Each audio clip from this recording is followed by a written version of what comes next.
The most dangerous prison isn't made of bars. It's made of comfort. Most people never leave it. They decorate their cells with excuses and call it a life. But the 1%, they break free. They trade security for possibility. They understand that comfort kills ambition faster than failure ever could. See, average thinking is a silent thief. It steals your dreams and calls it safety. But the moment you decide that average is no longer acceptable, that's the moment wealth starts moving toward you. Let me tell you something I learned early in my life. Wealth doesn't start in the wallet. It starts in the mind. Long before the first dollar arrives, long before the opportunity knocks, long before the idea becomes real, it all begins with how you think. I used to believe that the rich had something special, better luck, better opportunities, maybe even some secret advantage. But then I realized it wasn't what they had that made them rich. It was how they thought. The difference between the 99% and the 1% isn't about resources, it's about resourcefulness. See, most people spend their lives reacting to life, waiting for luck, waiting for a break. But the wealthy understand something fundamental. Life responds to philosophy, not chance. The poor think if I just had more money, I could change my life. The rich think if I just change my thinking, I can make more money. One group looks for luck, the other creates leverage. I remember when I was broke, not just financially, but mentally broke. My mentor said, if you want to be wealthy, learn how to think like the wealthy. That day I stopped asking, why don't I have enough, and started asking, what am I missing in my thinking? It was a simple shift, but it changed everything. Because once you take responsibility for how you think, you take control of how you live. The rich think in terms of cause and effect. They understand that every result is rooted in a thought, an attitude, a belief. If you plant thoughts of scarcity, you'll harvest scarcity. If you plant thoughts of growth, you'll harvest abundance. The garden of your mind doesn't care what you plant, but it will always return what you sow. You see, the 1% think long term. While most people chase the weekend, the wealthy are thinking in decades. They plant trees today whose shade they'll sit under tomorrow. They build with patience, discipline, and perspective. They don't ask, how can I get rich quick? They ask, how can I build something that lasts? And that question alone separates the temporary winners from the lasting successes. If you want to join that 1%, start with your mental blueprint. Question your beliefs about money. What do you truly believe about wealth? Do you think it's evil, or do you believe it's earned? Do you think it's luck, or do you see it as a skill? If your beliefs are weak, your wealth will be too. The rich have strong philosophies, not because they were born with them, but because they built them through study, experience, and reflection. Replace "I can't afford it" with "How can I afford it?" That single word, how, turns a wall into a doorway. When you say "I can't," your mind shuts down. When you ask "How can I?" your mind wakes up. It starts searching for solutions, and solutions attract opportunity. Every week, study one person who's already achieved what you desire. Don't just copy what they do. Study how they think. Look for the patterns. Look for their patience, their discipline, their vision. You'll notice they all share one trait: clarity. They know exactly what they want and why they want it. That's not luck. That's mental architecture. So if you want to build wealth, start with the foundation. Change your thoughts and you'll change your actions. Change your actions and you'll change your results. Wealth begins in the mind long before it shows up in the wallet, because your bank account will always rise or fall to meet the level of your thinking. Let me share something that separates the wealthy from the rest. The 1% don't think in days, they think in decades. While most people want everything now, the car, the house, the lifestyle, the wealthy understand that time is the most powerful business partner you'll ever have. Short-term minds chase comfort, but long-term minds create empires. The rich have learned that patience isn't just a virtue, it's a wealth strategy. When I was young, I used to want things fast. I wanted success next week, results tomorrow, and freedom right away. But then I met a man who was living the life I dreamed of. He was calm, wise, and wealthy, not just in money, but in spirit. He told me, "Don't confuse speed with progress. The seed doesn't become a tree because it hurries. It becomes a tree because it's consistent." That line stuck with me forever. I realized the wealthy don't rush the process, they respect it. Most people fail financially not because they lack effort, but because they lack patience. They quit too soon. They plant the seed and then dig it up the next morning to see if it's growing. The rich, however, understand the law of the harvest. You can't reap in the same season you sow. They know that every seed of effort needs time, nurturing, and discipline to bear fruit. The 1% don't live for the next paycheck, they plan for the next generation. They measure life not in days, but in decades. They build businesses and investments that will outlive them.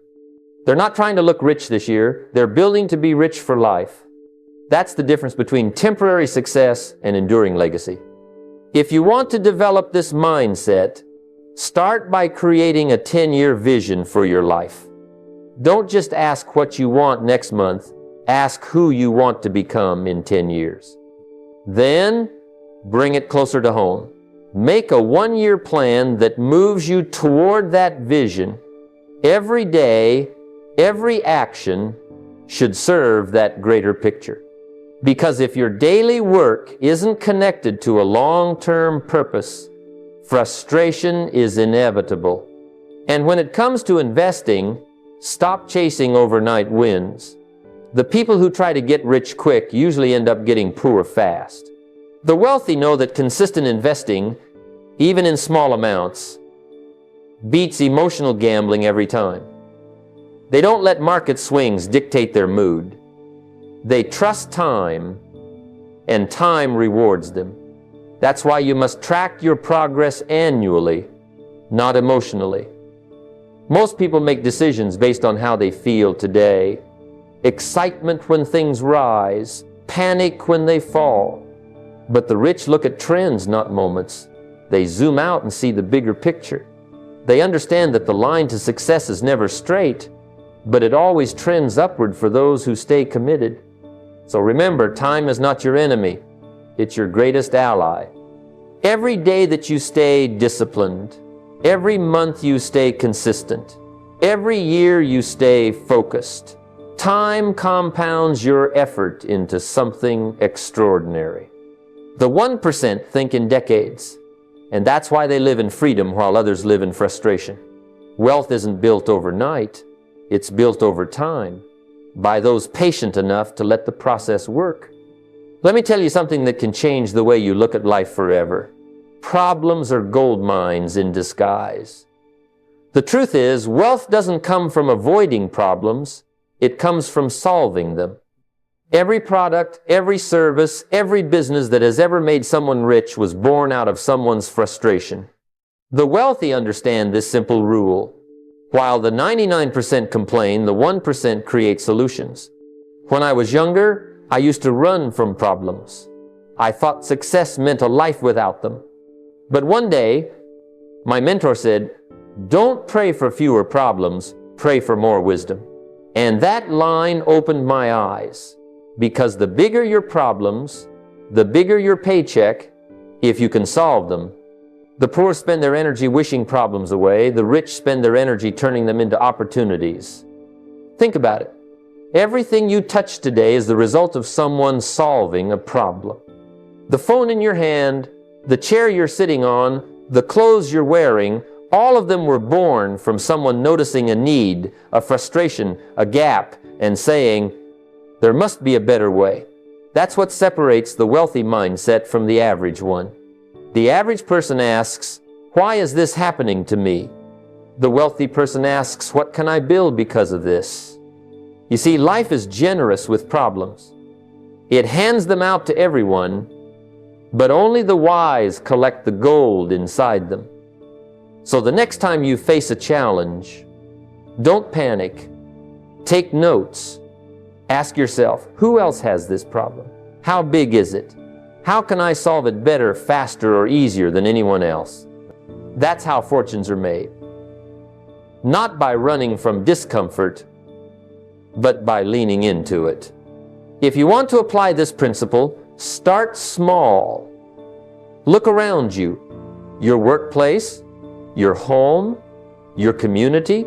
List 3 problems that frustrate people daily. Maybe your coworkers complain about inefficiency. Maybe customers struggle with poor service. Maybe your neighbors face an inconvenience that technology could fix. Pick one.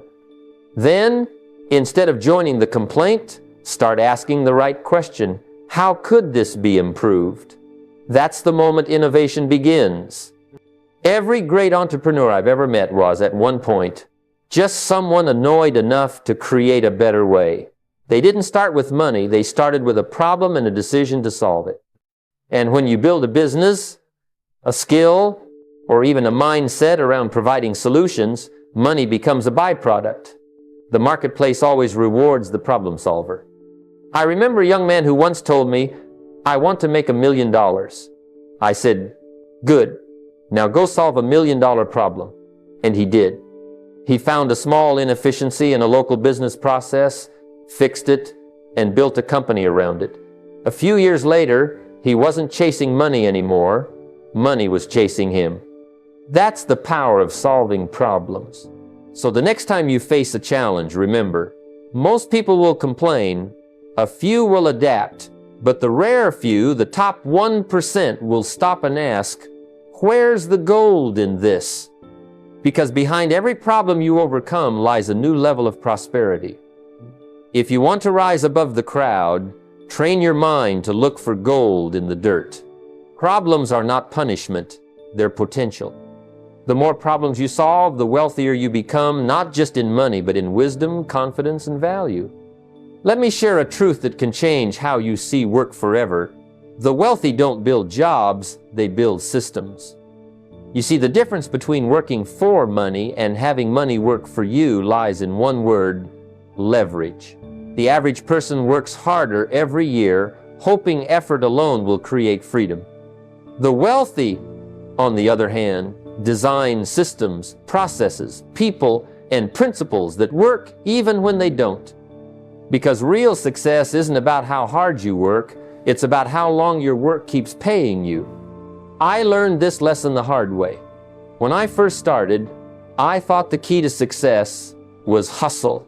Pure, endless hustle. I worked long hours, filled every moment with activity, but here's the catch.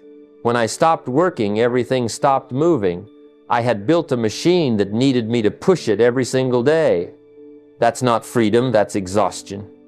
Then one day, a wise man told me, "Don't just build a living, build a system that keeps living." That line changed my entire philosophy. A system is simply a way of multiplying your time. It's something that allows your effort to compound instead of evaporate. When you build a business that runs without you, when you invest in assets that grow while you sleep, when you document your process so others can follow it, that's when you step into true wealth. The poor chase income. The rich design infrastructure. Think about McDonald's.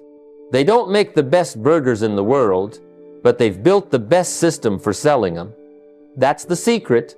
Systems create consistency, and consistency creates empires. A system doesn't rely on your energy, it relies on design. And when design works, it multiplies. Now, if you want to apply this to your life, start with something simple. Write down all the repetitive tasks you do daily. Emails, scheduling, errands, paperwork. Ask yourself, can I automate this? Can I delegate it? Freeing your time from maintenance gives you space for multiplication. Once you reclaim that time, focus it on what I call creation energy. Activities that build, grow, and scale. I once met a man who was working 12 hours a day in his small business. I asked him, if you stepped away for a month, what would happen? He said it would fall apart. And I told him, then you don't have a business, you have a job. Within a year, he hired and trained a manager, set up simple systems, and created a process that ran without him. The business started growing faster than when he was micromanaging it. That's leverage in motion. Here's the truth. The wealthy don't chase busy, they chase efficiency. They build once and benefit repeatedly. They understand that freedom doesn't come from more effort. It comes from smarter architecture. So instead of asking, how can I work harder? Start asking, how can I build something that works without me? Every system you build is a seed of freedom. Whether it's an automated savings plan, a rental property, a digital product, or a team that executes your vision, it's a brick in the foundation of independence. Because when your systems start producing results while you sleep, that's when you stop surviving and start succeeding. Remember, the goal isn't just to earn income, it's to build a machine that generates it. Jobs end when you stop working, systems live on. Build systems, not stress. That's how the 1% buy time, freedom, and peace of mind, not just paychecks. One of the most important lessons I ever learned about wealth came from a man who drove an old car but owned half the town. He once told me, never spend $1 to look rich, spend $1 to become rich. That line stayed with me for life, because here's the truth. The poor buy to impress, the rich buy to increase. The difference isn't in how much money they have, it's in how they think about money. See, most people are playing a short game. They want to look successful before they become successful. They trade long-term wealth for short-term validation. They buy the car, the clothes, the gadgets, not because they need them, but because they want to be seen having them. The problem is, appearances don't pay dividends. You can't deposit pride into your savings account. The rich understand something most people miss. Assets feed you, but liabilities drain you. When I started out, I made that same mistake. I wanted to look the part. I spent money on things that glittered but didn't grow. But the truth is, the things that shine today often rust tomorrow. It wasn't until I shifted from buying to impress to buying to invest that my financial life began to change. I stopped asking, can I afford this? And started asking, will this make me richer or poorer in 5 years? That one question became my financial compass. The 1% live by a different set of rules. They buy assets, things that put money in their pocket, whether they work or not. They buy businesses, properties, stocks, intellectual property, and most importantly, skills. Because the best investment you'll ever make isn't in something, it's in someone, especially yourself. The wealthy understand that skills are the foundation of every fortune. When you invest in learning, you're building an income engine that never stops running. Let me tell you, I've met people who looked rich but were drowning in debt. And I've met others who looked modest but owned half the block. The difference? One chased image, the other chased impact. The man who looks wealthy spends his profits. The man who is wealthy reinvests them. It's easy to fall into the trap of emotional spending, buying because it feels good. But wealth isn't emotional, it's strategic. The 1% don't let emotions make their financial decisions. They let math do it. They understand compounding. They know that every dollar spent on ego is a dollar that can't grow into equity. I remember a young man who came to me years ago, frustrated that he couldn't seem to get ahead. He said, every time I make money, it disappears. So I asked him, where does it go? He listed a few things. New phone, new clothes, fancy dinners. I told him, you're not building wealth, you're funding your comfort. 5 years later, he told me those small investments replaced his full-time income. That's the power of shifting from spending to stacking assets. So here's the mindset shift. Trade ego for equity. Don't buy things that shout, buy things that whisper. Because the real wealth builders don't flaunt their money, they multiply it. Before every purchase, ask yourself, will this make me richer or poorer in 5 years? That single question can save you decades of struggle. Remember, you can't build wealth if you're constantly feeding your lifestyle. Feed your assets, and one day your assets will feed you. Wealth isn't loud, it's quiet, steady, and intentional. Stop buying to impress people who don't pay your bills, and start buying what builds your freedom. That's how the 1% live, modestly, strategically, and abundantly. One of the greatest separations between the wealthy and the average isn't found in their bank accounts, it's found in their calendars. Most people spend their free time escaping, the wealthy spend theirs evolving. While one group seeks comfort, the other seeks clarity. You see, entertainment is what most people buy when they're tired of their own reality. Education, on the other hand, is what the 1% invest in when they want to change that reality. When I was young, I used to think success came from working harder, but I met a man who worked less than I did and earned 10 times more. I asked him, how is that possible? He said, because I study while others sleep. That hit me hard. He wasn't talking about formal education, he was talking about personal education. He read books, listened to mentors, and observed people who were living the kind of life he wanted. He told me something I never forgot. If you learn enough, you can earn enough. That became one of the guiding principles of my life.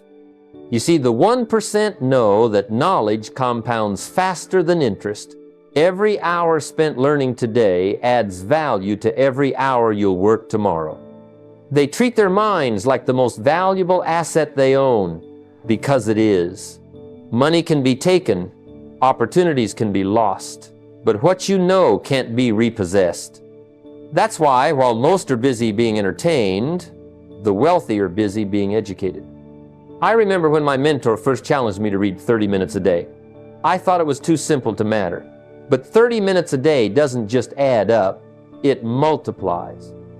30 minutes a day becomes 3.5 hours a week, 15 hours a month, and nearly 200 hours a year. Imagine what kind of person you'd become after spending that much time learning from people who've already succeeded at what you're trying to do. That kind of discipline turns ordinary people into extraordinary thinkers. Now, don't misunderstand, there's nothing wrong with entertainment. The problem begins when entertainment becomes an escape from responsibility. You can watch a show to relax, but not to forget your purpose. The 1% use leisure as a recharge. The 99% use it as a refuge. One makes you stronger, the other makes you stagnant.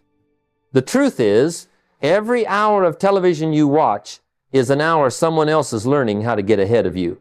I used to tell people, work hard on your job, but work harder on yourself.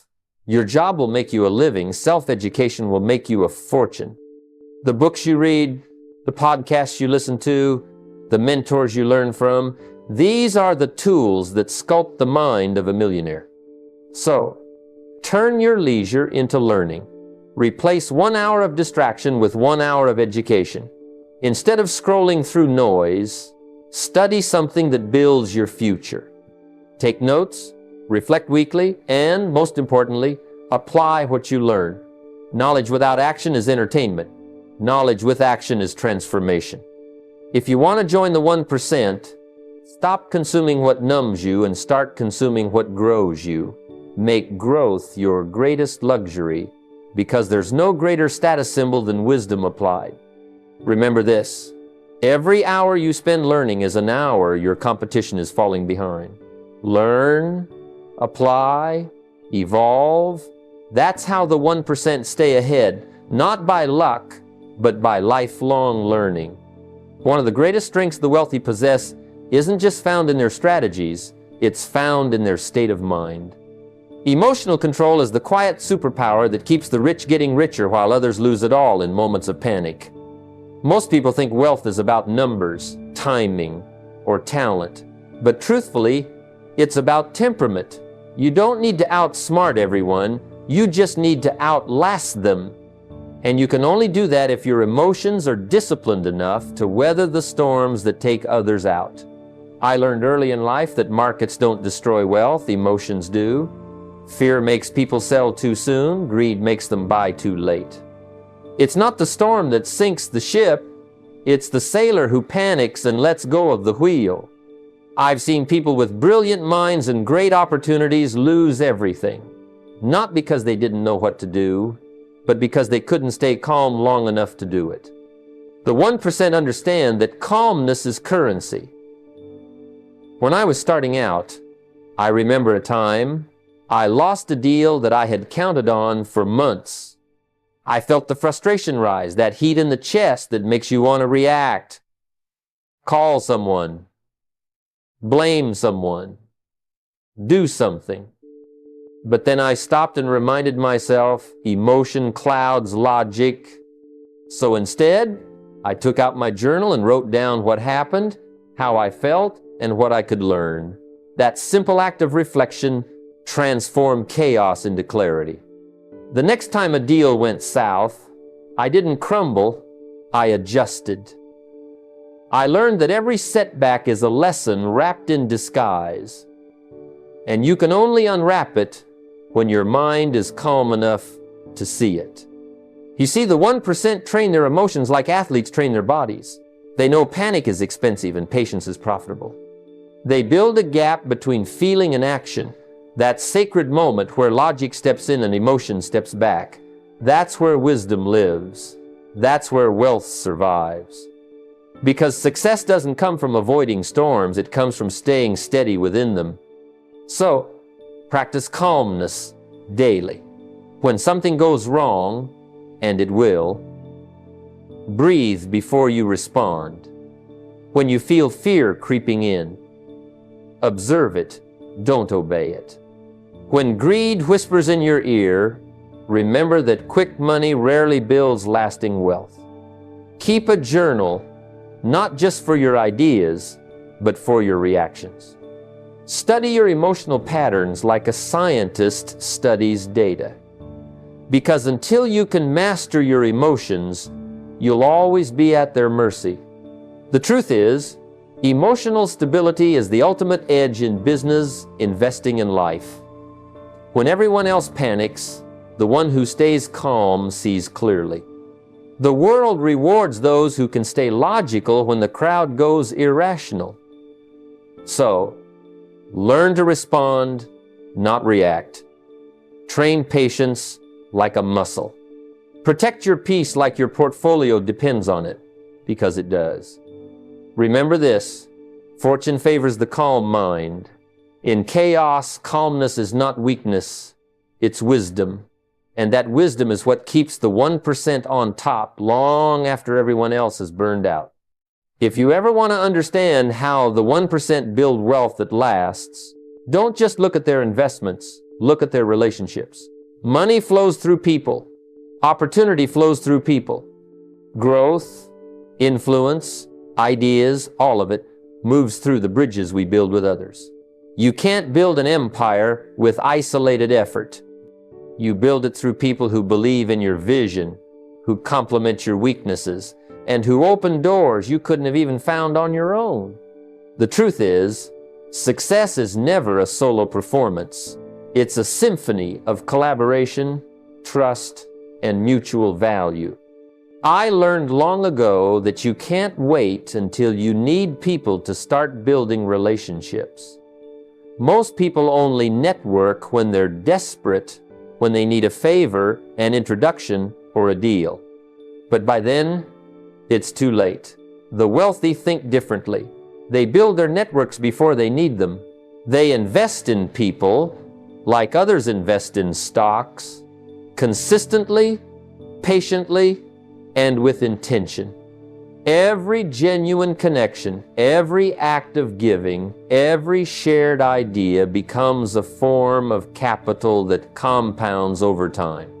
When I started my career, I didn't have much money, but I had time, and I used that time to meet people who were doing things I admired. I attended small events, I volunteered, I offered to help wherever I could, and what I discovered was profound. People don't remember the one who takes. They remember the one who gives. I made it my goal to add value first, to bring ideas, encouragement, and effort before I ever asked for anything in return. And years later, those relationships turned into partnerships, introductions, and opportunities that money alone could never have bought. You see, the 1% understand that one good relationship can change your destiny faster than 10 years of hard work. But that relationship won't come from manipulation or self-interest. It comes from authenticity and generosity. When you become the kind of person others want to work with, doors start opening without you even knocking. So, ask yourself, are you building relationships? Or just collecting contacts? A contact is an address in a phone. A relationship is a bridge to your future. Start today. Attend events not just to learn, but to connect. Show genuine curiosity. Ask people about their journey, their struggles, their dreams. People can feel when your interest is real. Keep a simple tracker of your relationships, 5 people each month you intentionally check in with, encourage, or help. Relationships fade not because of distance, but because of neglect. And most importantly, add value first. Help someone without keeping score. Send a book that inspired you. Introduce 2 people who could help each other. Share a useful idea. The law of reciprocity is powerful. When you give without expecting, life has a way of circling it back multiplied. Remember, wealth isn't built in isolation, it's built in association. You don't rise alone, you rise with others. So build bridges, not walls. Nurture people, not just profits. Because in the end, your network is not just your net worth, it's your net growth. And when you help others climb, you never have to worry about falling. Most people are taught to save, to tuck money away for a rainy day, to keep it safe in a bank account, untouched and quiet. And while saving is wise, it's only the starting line, not the finish. Because here's what the wealthy know: money that sits still slowly dies. Inflation eats at it, opportunities pass it by, and eventually what was once a nest egg turns into a cage. Saving keeps you safe, but investing sets you free. The difference between the 99% and the 1% isn't how much they earn, it's what they do with what they earn. I remember a time early in my life when I was doing exactly what I had been taught, saving every extra dollar, keeping it secure, proud of the little pile I was building. One day, a mentor looked at me and said, "That's good discipline. But tell me, is that money working while you sleep or just resting?" That question hit me hard. Because if your money isn't working for you, then you're working for your money, and that's a job you'll never retire from. The wealthy treat money like an employee. Every dollar has a job. Some are sent to earn more money, some to learn new skills, some to build systems, but none are allowed to sit idle. They understand that the goal isn't to save until it's safe, it's to invest until it's self-sustaining. Safety comes not from hoarding, but from growth. That's the power of making your money work for you. But here's the key. The rich don't gamble, they calculate. They don't chase risk, they manage it. Smart risk is the entry fee to the land of wealth. You don't have to take reckless chances, but you do have to take educated ones. Learn how money flows, how assets appreciate, how cash flow compounds. Start small, stay consistent, and let time do the heavy lifting. Allocate a portion of everything you earn, say 20%, into investments. That could be a business, real estate, stocks, or even your own education. Because here's a truth worth remembering. The best investment you'll ever make is in improving your ability to make better investments. And when your investments start producing returns, don't rush to spend them, reinvest. That's how money multiplies. It's the principle of compounding, slow at first, invisible for years, but unstoppable once momentum builds. You don't have to be rich to start investing. You have to start investing to become rich. The 1% understand that wealth is not about accumulation, it's about acceleration. They let money flow, circulate, and grow. While the poor see money as something to protect, the wealthy see it as something to deploy. So, stop treating your income like a treasure to guard. Treat it like a seed to plant. Let it go to work for you. And one day, you'll wake up and realize that you're no longer trading time for money. Your money is trading time for you. That's the moment you stop surviving and start compounding your freedom. One of the greatest traps of our time is the pursuit of vanity, the endless chase for attention, approval, and applause. We live in a world where everyone wants to be seen, but few want to be valuable. Yet the truth is simple. Fame fades, but value compounds. The market doesn't pay for popularity, it pays for solutions. The 1% understand this deeply. While the crowd competes to be noticed, the wealthy compete to be needed. Early in my journey, I was guilty of chasing recognition too. I wanted to be admired for my success, to prove something to others. But then I realized something profound. No one pays you for looking successful, they pay you for being useful. The rich don't wake up asking, how can I make more money? They ask, how can I serve more people more deeply? Because money is just the shadow of value. You don't chase the shadow, you chase the light that creates it. The market rewards one thing above all, value creation. If you can solve problems that matter, your income will always reflect it. That's the law of wealth. The bigger the problem you solve, the bigger the paycheck you earn. Look around you. Every business that thrives, every entrepreneur who builds a fortune, every investor who multiplies wealth, they're all solving someone's pain, someone's need, someone's dream. That's the heart of the 1% mindset. Service first, reward later. So how do you begin? Start by identifying your top skill, something that, when refined, becomes rare. Don't try to be great at everything. Be world-class at one thing. The world doesn't reward generalists, it rewards specialists. Hone that skill, polish it, and then use it to create impact. When your work becomes irreplaceable, so does your income. And here's the second part. Stop measuring your success by applause. In the social media age, it's easy to confuse likes with legacy. But remember, applause is temporary. Impact is eternal. The person who claps for you today may forget your name tomorrow, but the person whose life you change will remember you forever. So, don't chase followers, chase difference makers. Don't seek validation, seek contribution. The 1% understand that fulfillment doesn't come from fame, it comes from function. Knowing your life and work matter. When you focus on value, success becomes inevitable. When you focus on vanity, success becomes exhausting. The market is always watching, not for the loudest, but for the most valuable. And here's the beautiful irony. When you stop chasing fame and start chasing value, you often end up with both. Because people eventually recognize the rare, not the noisy. So ask yourself, what pain can I solve? What need can I meet? What difference can I make?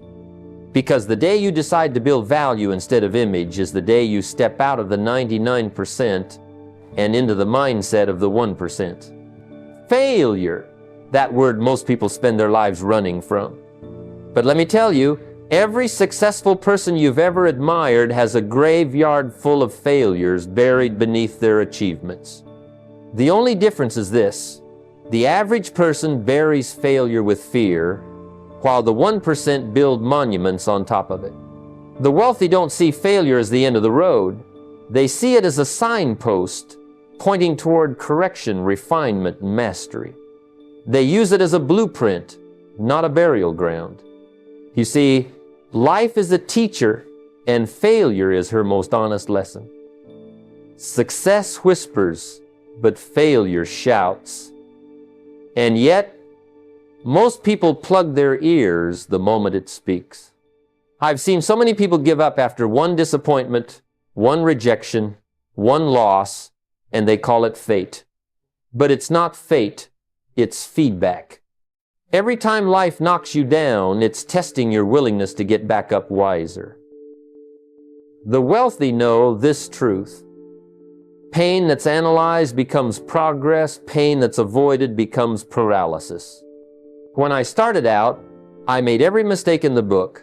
I lost opportunities, mishandled money, trusted the wrong people. I had days where I questioned whether I was even cut out for success. But then I realized every failure was offering me a mirror. It was asking, do you want to look at what caused this, or do you want to hide from it? I decided to look, and the moment I did, the lessons became more valuable than the losses. The 1% live by this principle: never waste a failure. They record it, reflect on it, and reuse it. I tell people, keep a failure journal. Don't just document your wins, document your wounds. Write down what went wrong, why it happened, and what you'll do differently next time. That journal becomes your personal textbook of success. Because, let me tell you, wisdom isn't found in winning, it's found in recovering. Now, don't misunderstand me. Failure hurts. It stings. It bruises the ego and tests the will. But the wealthy have learned to separate emotion from evaluation. They know that the real tragedy isn't in failing, it's in refusing to learn. That's why every loss becomes leverage. Every setback becomes strategy. When they fail, they don't quit, they recalibrate. You see, the difference between a breakdown and a breakthrough is just one question: what did I learn? Ask that after every defeat, and you'll never truly lose again. The rich understand that failure isn't personal, it's procedural. It's the universe adjusting your aim, preparing you for the level of success you've been asking for. So the next time you fall short, don't bury your dream in disappointment. Sit down, open your journal, and start writing your next blueprint. Because those who learn from their losses are the ones who lead the future. The 1% don't avoid failure, they use it as fuel.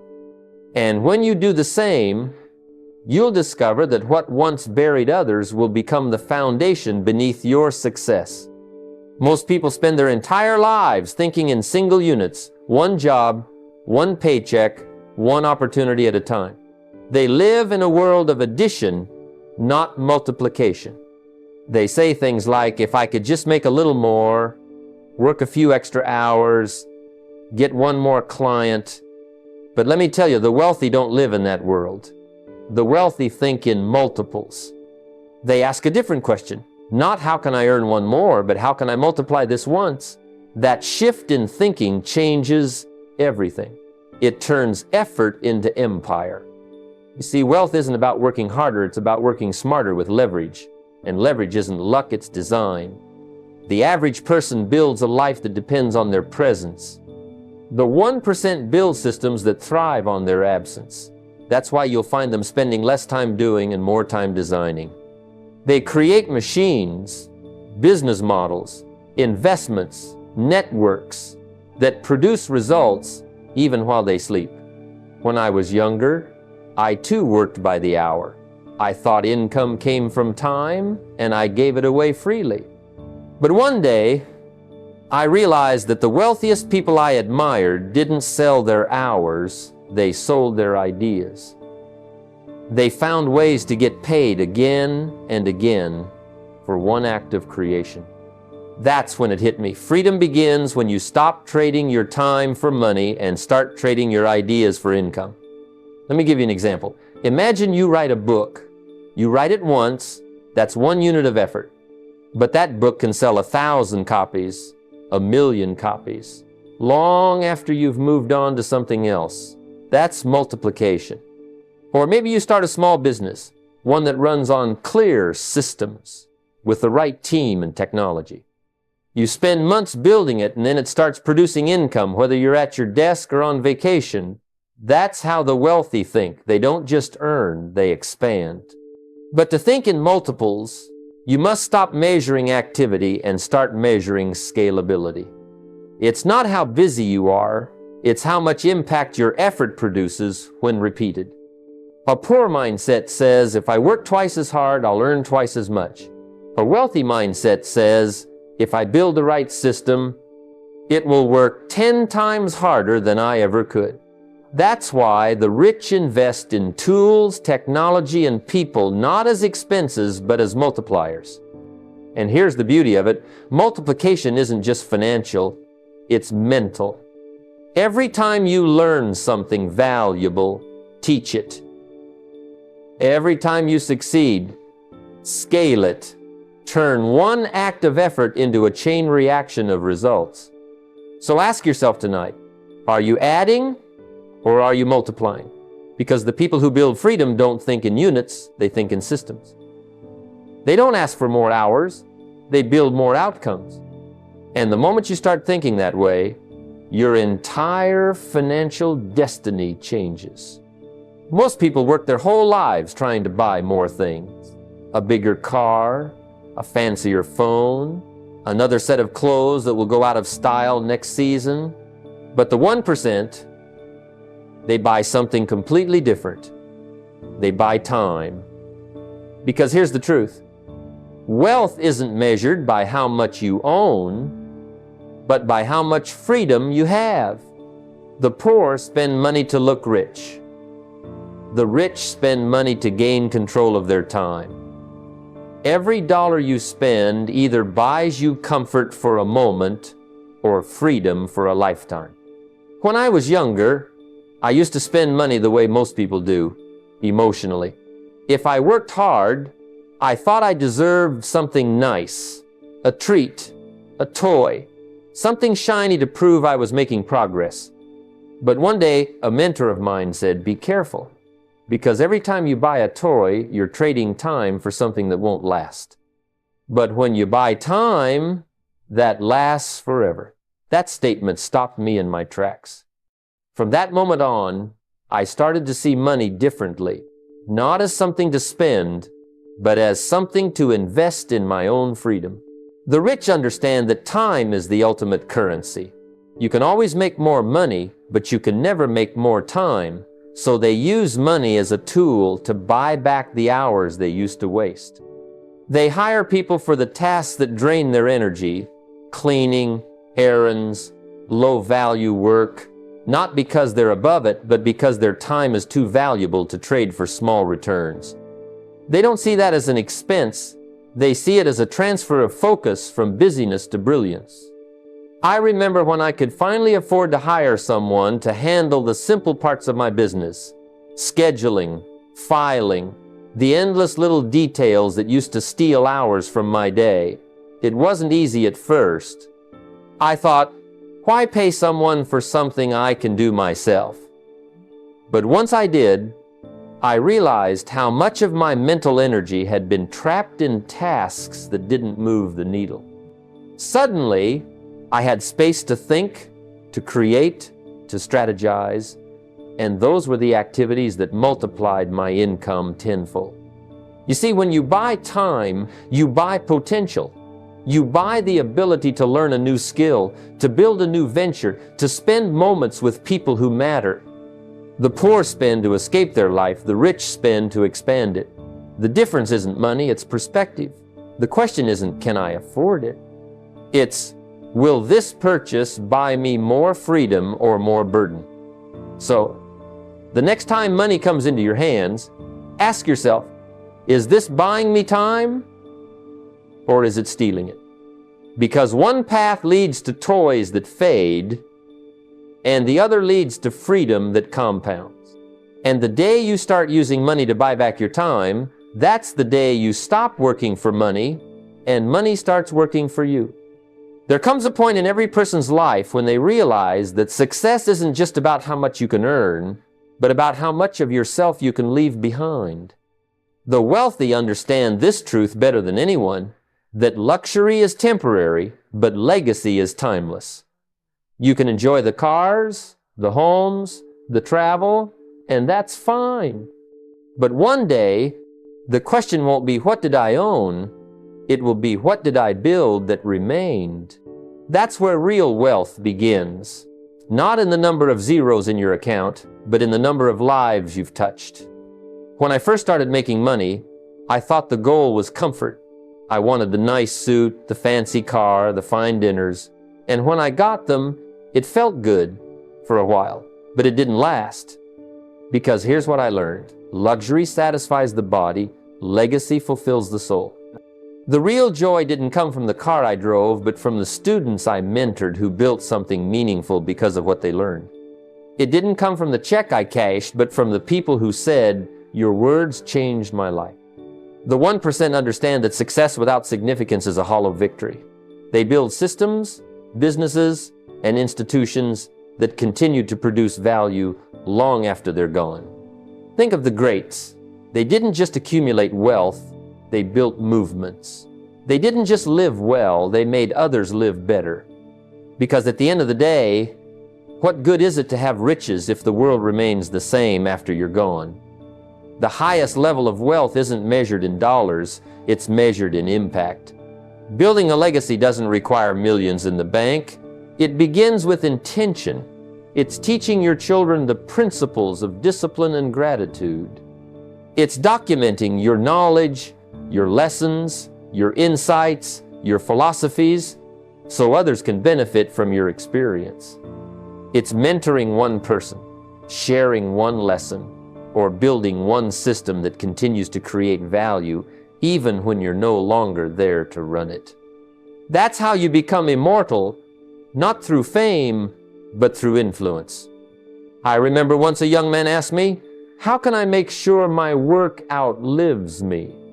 I told him, start by making sure your values outlive you, because your legacy isn't what you leave for people, it's what you leave in them. Teach, serve, build, share, because the return on those investments doesn't fade with time.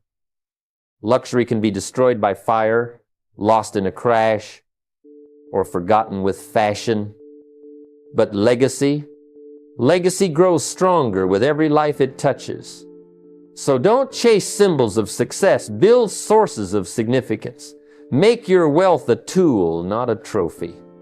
Because when the applause stops and the spotlight fades, the only question that matters is, did you make a difference? And if the answer is yes, you didn't just build wealth, you built something the world will never forget. I've met countless people who had the intelligence, the talent, even the opportunity to build wealth, but they burned out before they broke through. Why? Because they tried to manage time instead of mastering energy. Time, my friends, is fixed. You get 24 hours a day, no more, no less. But energy, that's flexible. You can expand it, protect it, and multiply it. And if you want to join the 1%, you must treat your energy like the most precious currency you have. Because the truth is, a tired mind can't make sharp moves, and an exhausted spirit can't build empires. Every great decision I've made in my life came when I was clear, rested, and grounded. Every poor decision It came when I was rushing, distracted, or depleted. You can't create wealth from a place of chaos. You need rhythm, clarity, and vitality. I often tell people, your body is your first business, your mind is your first asset, and your emotions are your first market. If those aren't managed well, no financial system in the world can save you. I remember a season in my early years when I worked from sunrise to midnight, chasing every opportunity. I thought I was being productive, but I was just being busy. My creativity was fading, my patience was short, and my vision was blurred. Then one day a mentor told me, "You can't build a fortune on fumes." That hit me. I realized that I was treating rest like a reward instead of a responsibility. So I started protecting my mornings. No phone, no noise, just focus. I spent the first hour thinking, planning, and centering myself. And that single habit changed everything. My decisions got better, my results got faster, and my peace got deeper. Energy management isn't just about sleep or food. It's about environment. Who you spend time with matters. Negative people are emotional thieves. They drain your focus and replace it with doubt. Cut them off kindly but firmly. Protect your mind from gossip, your heart from bitterness, and your schedule from chaos. Surround yourself with people who elevate your energy, not extract it. Treat your health like a business investment. Eat food that fuels you, not just fills you. Move your body daily, not for vanity, but for vitality. Because every dollar you earn will mean little if you don't have the strength to enjoy it. Remember, wealth is a marathon, not a sprint, and only the strong, mentally, physically, emotionally, finish the race. The wealthy don't just manage their bank accounts, they manage their states. They know that when their energy is high, opportunities appear, creativity flows, and decisions sharpen. Your wealth will rise to the level of your energy. So protect it fiercely, invest in it daily, and let it power every move you make. Because the truth is simple. Energy is wealth, and those who master it never run out of success. As we close today, remember this. Wealth is not just something you earn, it's something you become.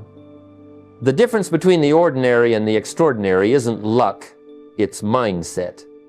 The 1% don't start with millions. They start with a different way of thinking.